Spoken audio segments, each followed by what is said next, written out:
Lollipop छो परेशान बैठो है, छा मसलो है?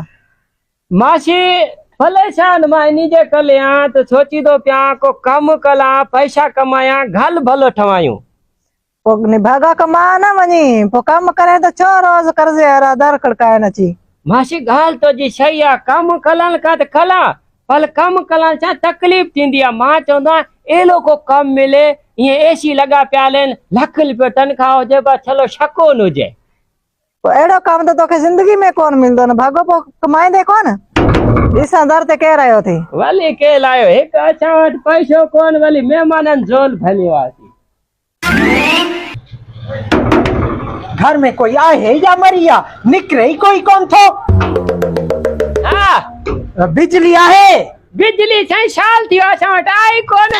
अरे निभागा उन बिजली जी गाल न थो करा मासी बिजली वेठी आ। अच्छा मासी बिजली पछी तो भौंकना मासी बिजली हाँ। बैठी आ तू कहला मां मोगवा मासी बिजली में कम आ मुंजो। हां आ वचेला यार ओ मासी बिजली मुखे आने जाने पैसा दियो।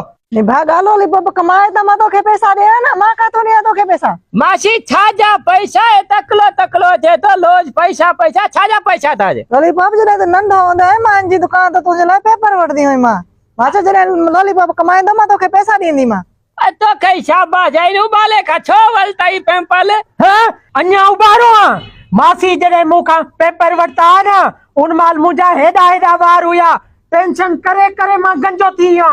अले गंजो चाहे तो फायदो थी ना चला वो वरी किए वो किए जुआ ना पहुंची वाल ना ठवाने फली ना दीदे वालन के कलर ना कलेंदे अगल तो जी माई कावल में होजे तो जे डुंडन खाना पकले सकती भजी वेंदे फायदो थी ना। अरे निभागा ये तो फायदा आन पर जेको मुझो नुकसान थिया वो तो भरो ना वाली केलो नुकसान थी मुके पंजा 5000 रुपया दियो जेका पैसा नुए हाँ दियो ही था ये बुधाई खाइंदे पीने छा मां मानी भी खाइंदो म चा भी पींदो म रात रांदो में ते संभरी आयो आ जेस ताई तमा मुके पैसा ना दींदावे इता कोन वेंदुम वडो को नाक जो पकोई पैसा वठी पोवेंदे। हां हाले सीधो थी वे तो के मानी खवायो मासी राजे की बकली जे गोश्त जे की भाजी ठाई छे कलाई पचाई छे खणी हाथ मोगे के खवायो वारो करो कलो की मानी ने खादी म भूखो बैठो बकरे जो गोश्त। हां लॉलीपॉप मानी में घणी देर भूख खा मुझो 100 बजे तो